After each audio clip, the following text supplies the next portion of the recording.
পেরুর রাজধানী লিমায় গতকাল রোববার সরকার বিরোধী শত শত বিক্ষোভকারী আবারও রাস্তায় নেমে এসেছে।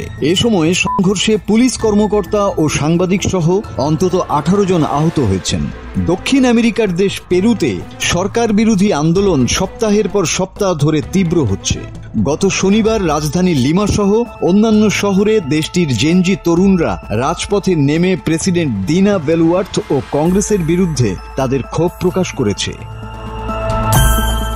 মূলত দেশটিতে এই বিক্ষোভ শুরু হয় যখন দেশটির পেনশন ব্যবস্থায় এমন একটি সংস্কার আনা হয় যেখানে 18 বছরের ঊর্ধ্বে সব পেরুবাসীর জন্য একটি বেসরকারি পেনশন স্কিমের সঙ্গে যুক্ত হওয়া বাধ্যতামূলক করা হয়। তবে এই বিক্ষোভের পেছনে প্রেসিডেন্ট বলুয়ার্তে ও কংগ্রেসের প্রতি দীর্ঘদিনের ক্ষোভও বড় ভূমিকা রেখেছে। দুর্নীতি, চাঁদাবাজি, সহিংসতা সহ বহু অপরাধমূলক কর্মকাণ্ডের অভিযোগে প্রেসিডেন্ট দিনা বলুয়ার্তের পতনের দাবিতে সপ্তাহখানেক ধরেই দেশটির তরুণ প্রজন্ম বিক্ষোভ করছে। সরকার পতনের আগ পর্যন্ত তারা রাজপথ ছাড়বে না বলে জানিয়েছে পেরুর জেনজিরা।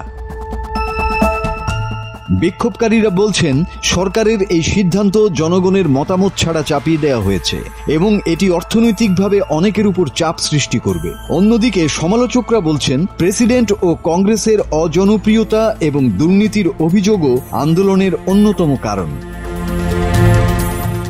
ব্যাপক দুর্নীতি আর সীমাহীন বিলাসিতার দুর্নাম রয়েছে প্রেসিডেন্ট দিনার বিরুদ্ধে। এই অভিযোগে 1 বছর আগে প্রেসিডেন্টের বাড়িতে তল্লাশি চালায় দেশটির পুলিশ। মাস দুয়েক আগে নিজেই নিজের বেতন দ্বিগুণ করেছেন তিনি, যা দেশটির জনগণকে বিক্ষুব্ধ করে তোলে।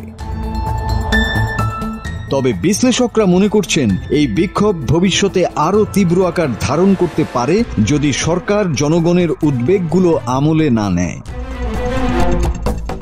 মাসুদ হাসান, বাংলা টিভি।